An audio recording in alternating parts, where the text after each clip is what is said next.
Marcos, capítulo 14, versículo de número 32, tá bom? Marcos, capítulo 14, versículo 32. E foram a um lugar chamado Getsêmani e disse aos seus discípulos: assentai-vos aqui enquanto eu oro. E tomou consigo a Pedro e a Tiago e a João e começou a ter pavor e a angustiar-se. E disse-lhes: a minha alma está profundamente triste até a morte. Ficai aqui e vigiai. E tendo ido um pouco mais adiante, prostrou-se em terra e orou para que, se fosse possível, passasse dele aquela hora. E disse: Abba, Pai, todas as coisas te são possíveis. Afasta de mim este cálice. Não seja, porém, o que eu quero, mas o que tu queres. E chegando, achou-os dormindo e disse a Pedro: Simão, dormes? Não podes vigiar uma hora? Vigiai e orai para que não entreis em tentação. O espírito, na verdade, está pronto, mas a carne é fraca. E foi outra vez e orou, dizendo as mesmas palavras. E voltando, achou-os outra vez dormindo, porque os seus olhos estavam carregados e não sabiam o que responder. E voltou terceira vez e disse-lhes: dormi agora e descansai, basta, é chegada a hora, eis que o Filho do Homem vai ser entregue nas mãos dos pecadores. Levantai-vos, vamos, eis que está perto o que me trai. Senhor Deus, orar sempre é necessário, e eu recebo a oração que foi feita agora, que me antecedeu, mas quero lhe fazer mais uma oração, te pedindo graça, sabedoria, direção, e que o Senhor, Pai, aplane os caminhos e que o nosso coração esteja aberto para receber a sua instrução, Senhor. Fala mais uma vez por mim, através de mim, fala comigo, fala com todos nós. Senhor Jesus, aonde houver alguém que, sendo hoje ou em algum dia acessando, Senhor Deus, o canal da vigília, Senhor Deus, que vão assistir essa palavra.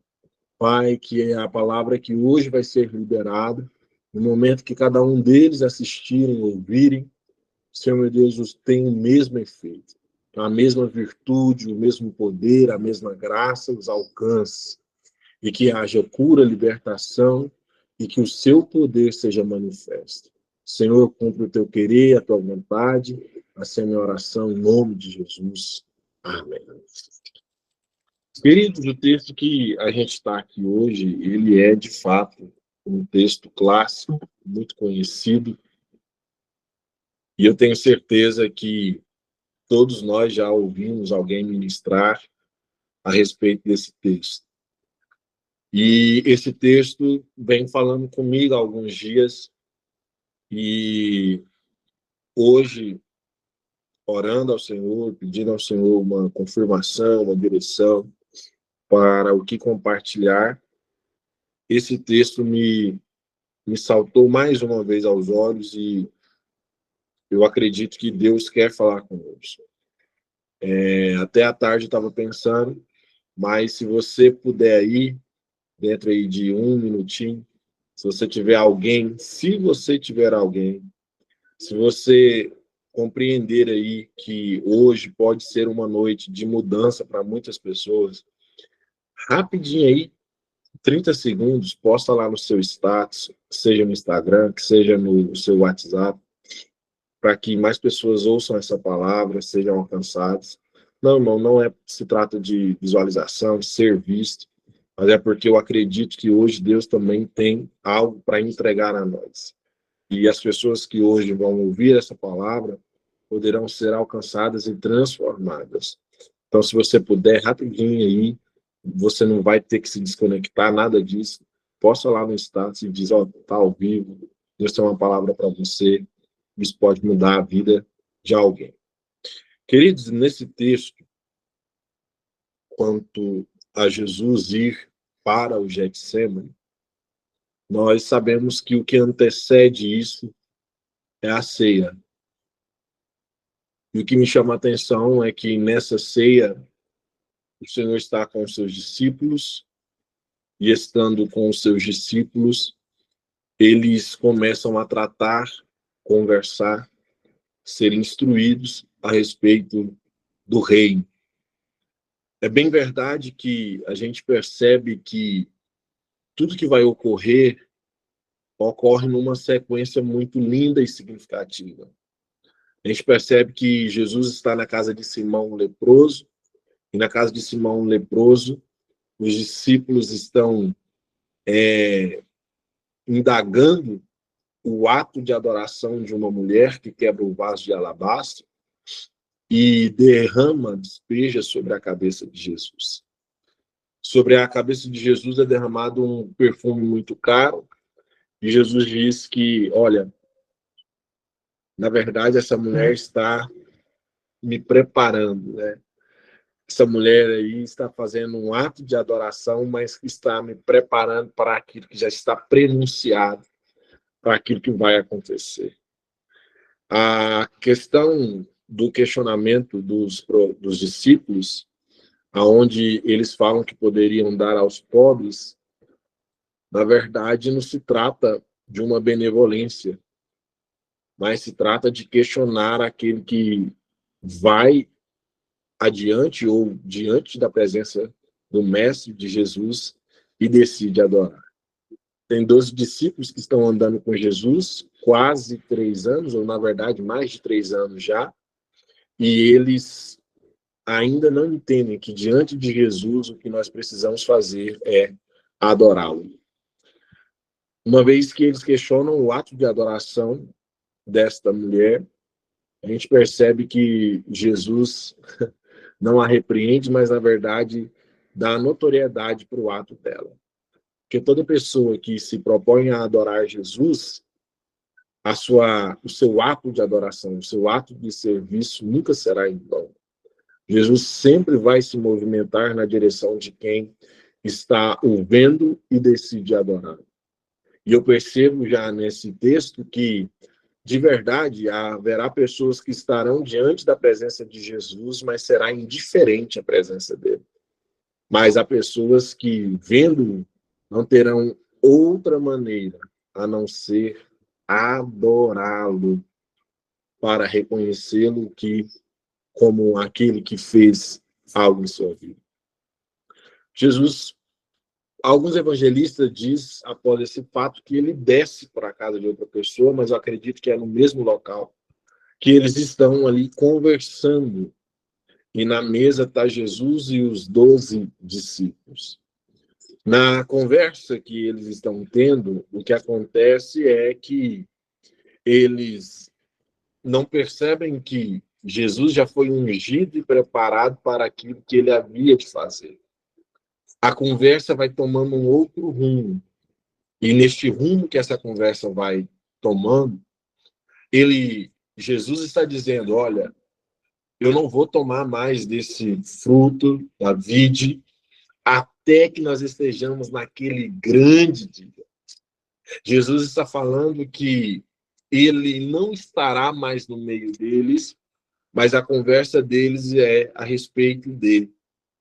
Quem vai ser maior no reino? Você percebe que parece que eles não estão conectados. Parece que Jesus está querendo mostrar para eles o que vai acontecer, mas a preocupação deles é sobre quem vai estar em uma posição de destaque, quem vai estar em uma posição de honra, enquanto Jesus está falando que está próxima a sua partida. Mesmo Jesus sabendo que a sua partida está próxima e os fatos que vão lhe acontecer, Jesus mantém-se como Cristo que veio para exemplificar todas as coisas e fazer notório os seus atos e lições. Jesus, então, nesta conversa com os discípulos à mesa, nós vamos percebendo que a conversa ela é de uma profundidade. Jesus está dando instruções a respeito da ceia, Jesus está instruindo Pedro a respeito de que Satanás cirandou, né? Quis cirandar com ele. O próprio Cristo não deixou, porque Pedro não teria estrutura para suportar, né? E a gente percebe que na mesa onde Jesus está, a gente não pode estar desatento. Nós podemos estar em uma mesa onde Jesus está e nos distrairmos.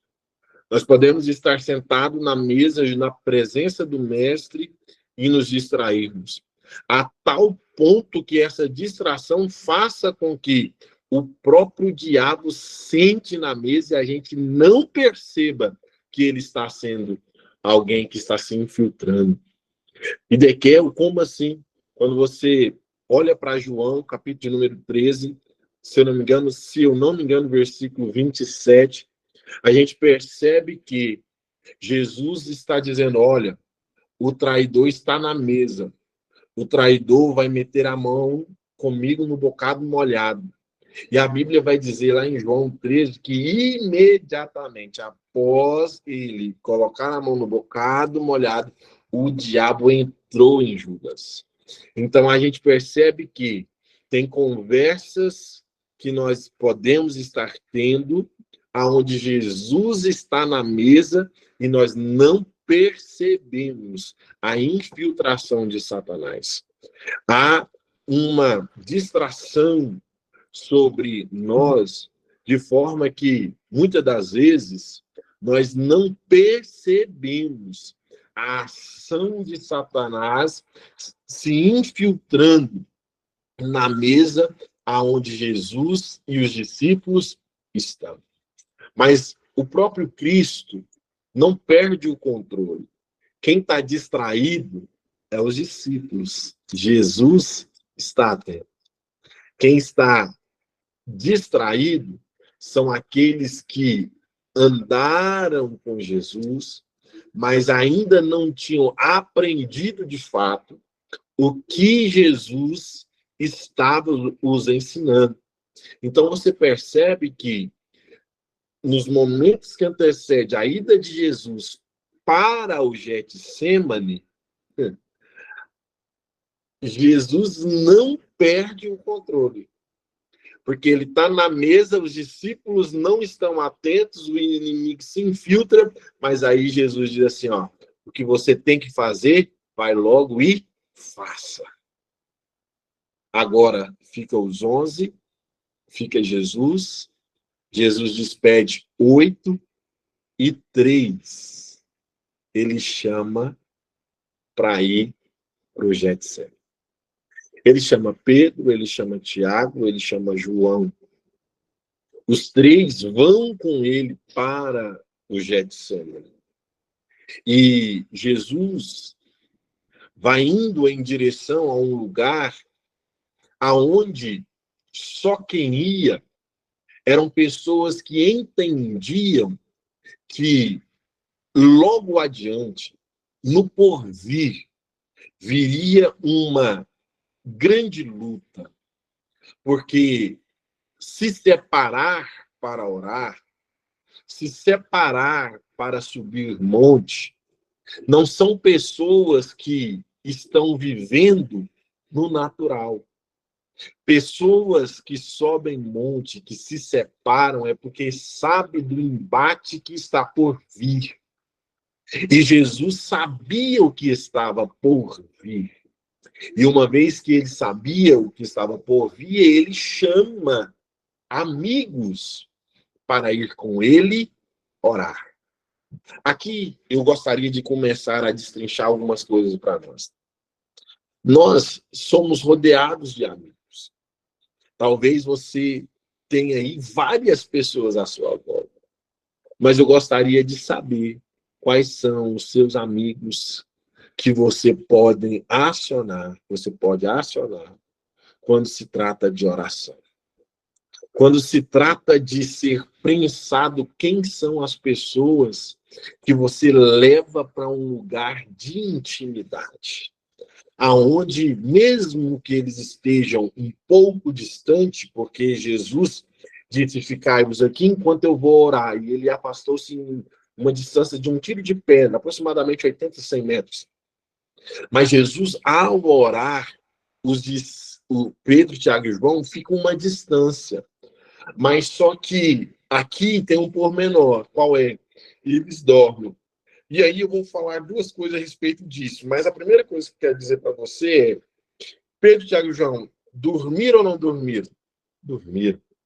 Mas aí eu gostaria de perguntar para você: eles foram ou não foram quando Jesus acionou para ir orar? Foram.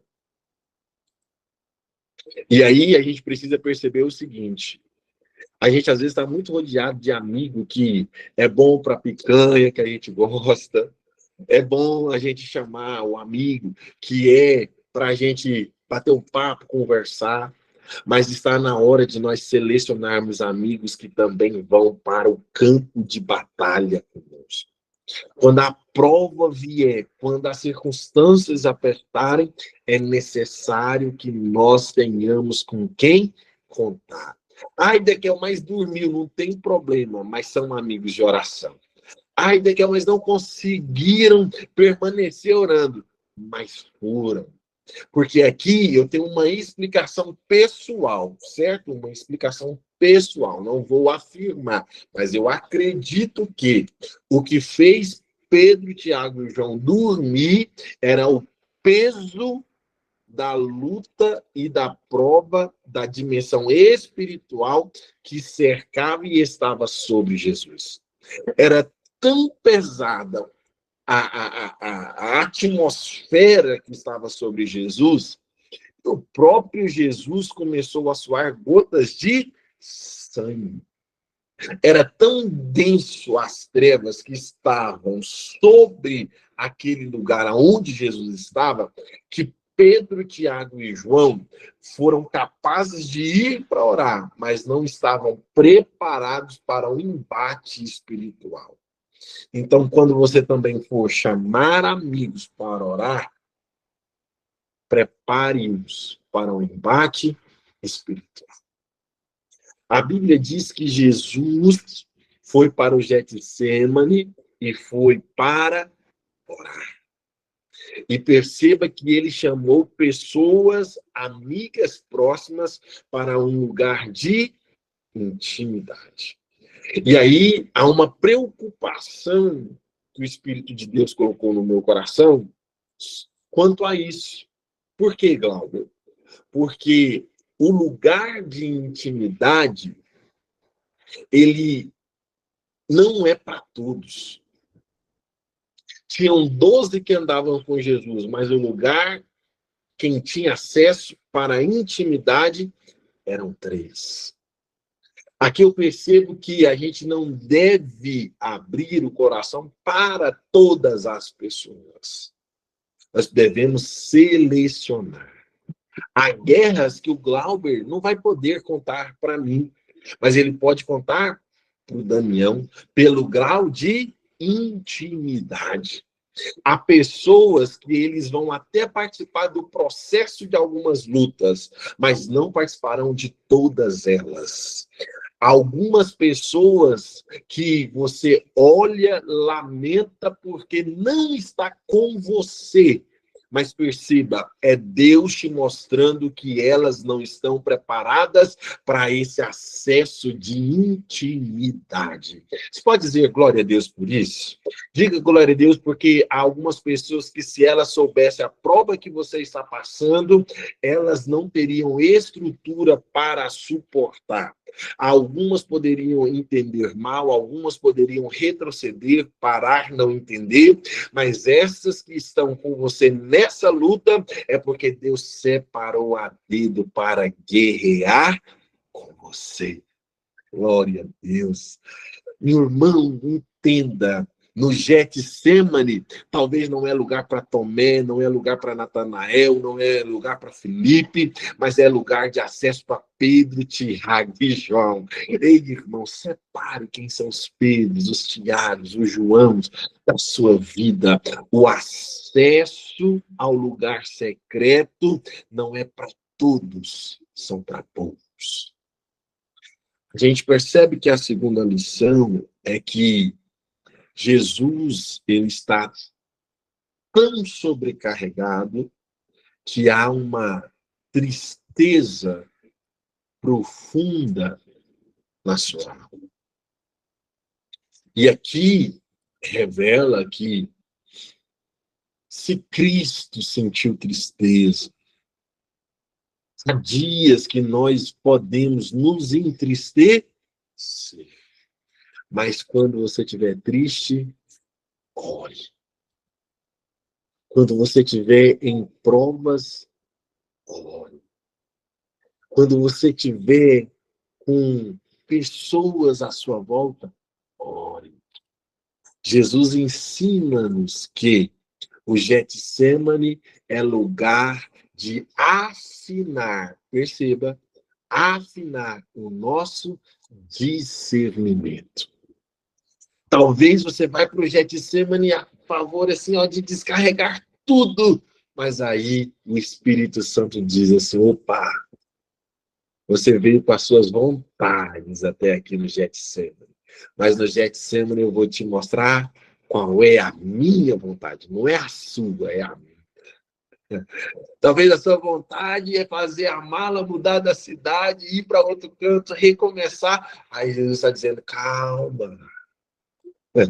Você tem um cálice para beber ainda aí, aonde você está.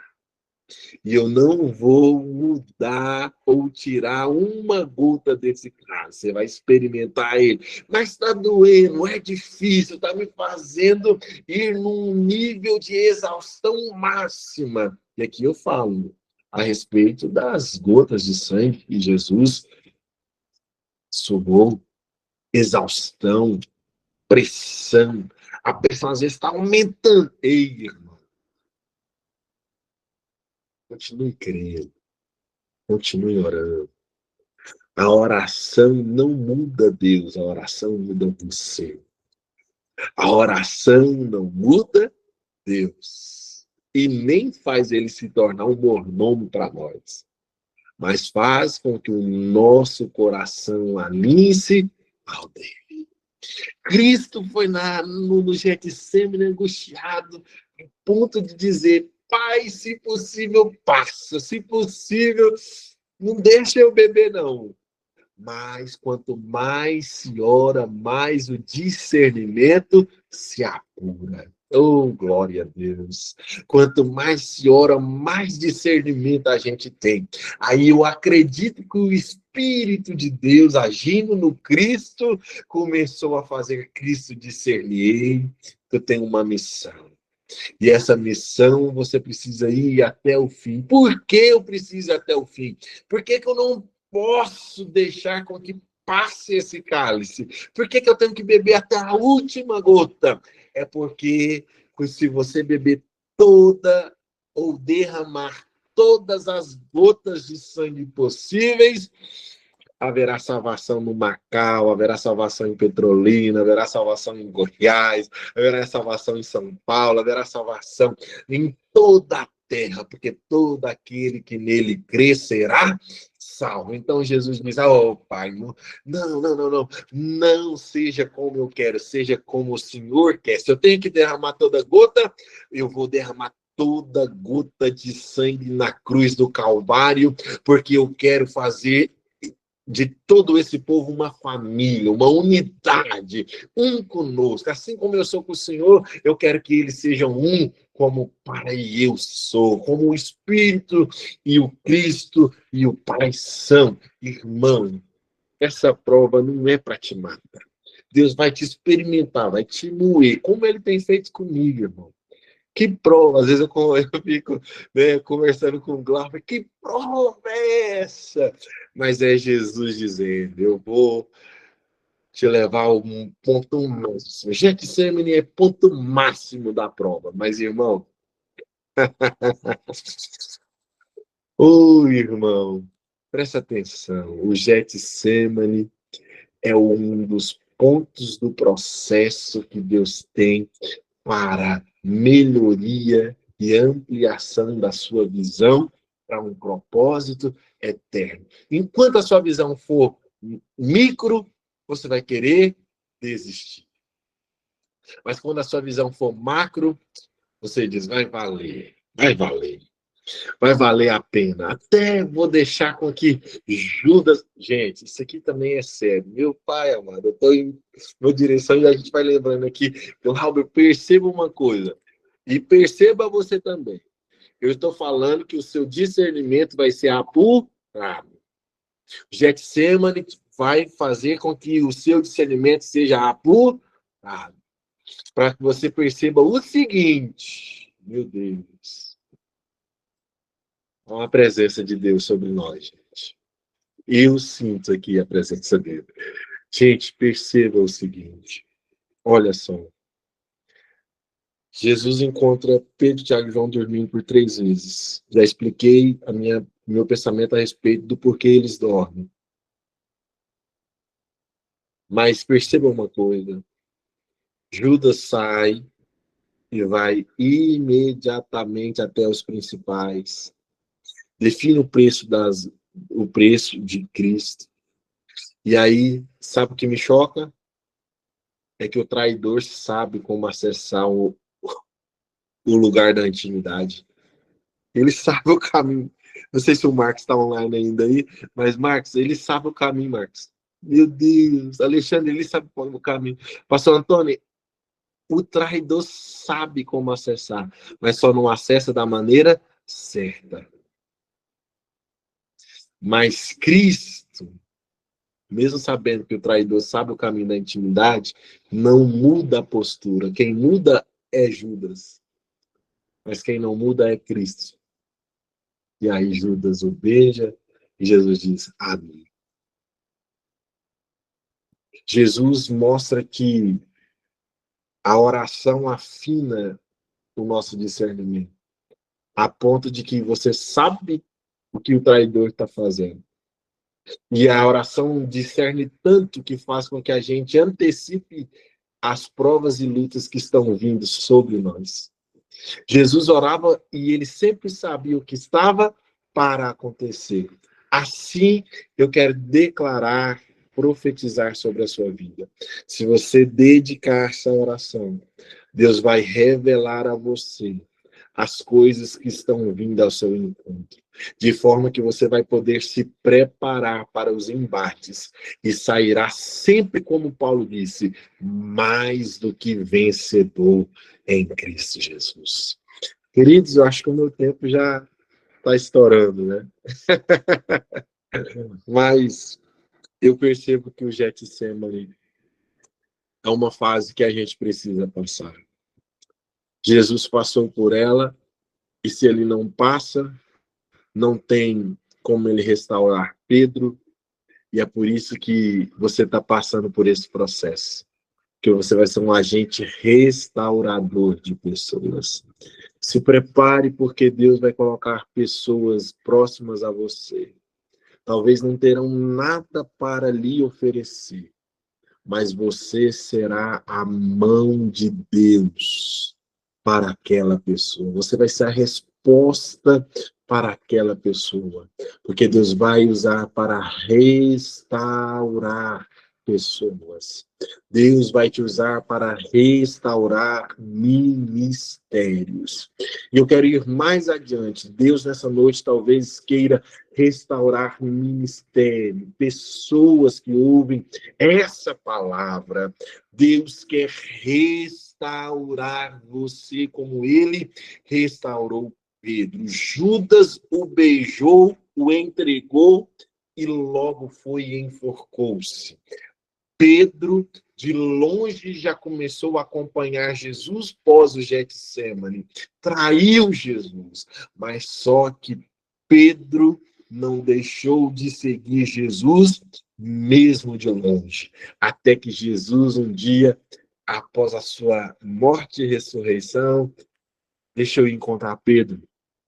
Ei, talvez tenha alguém aqui que foi até o momento, ao lugar de intimidade, provou da presença do Cristo, se afastou e de longe.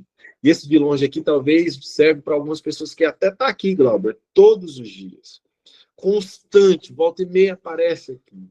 Mas só que você já está um pouquinho de longe. Você começou a olhar demais para as falhas, você começou a olhar demais para o sistema, você começou a perder a fé no Cristo, nas pessoas.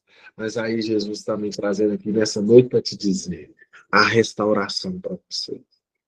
E você não pode ficar longe, porque Deus quer restaurar você. E através de você, que pode estar sendo restaurado hoje por essa palavra, Deus quer que você apacente rebanhos, ovelhas. Deus quer. Então saiba, o Getsemane é uma fase do processo, mas há um propósito maior. E Deus continuará cuidando de você. Deus abençoe. Vou finalizar aqui. Eu sei que a gente tem um horário, tem mais oportunidades, mas essa palavra fica aos nossos corações.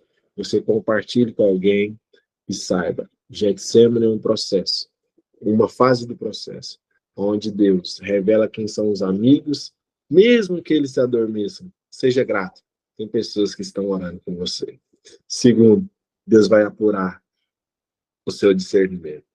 Terceiro, o Getsemane revela que você não mudou, mas que as pessoas que acessam essa intimidade podem ter mudado. Mas o que importa não é o que essas pessoas mudaram, mas é o quanto você continua sendo você mesmo em Cristo Jesus. Deus abençoe, obrigado, já devolvo a quem é de direito.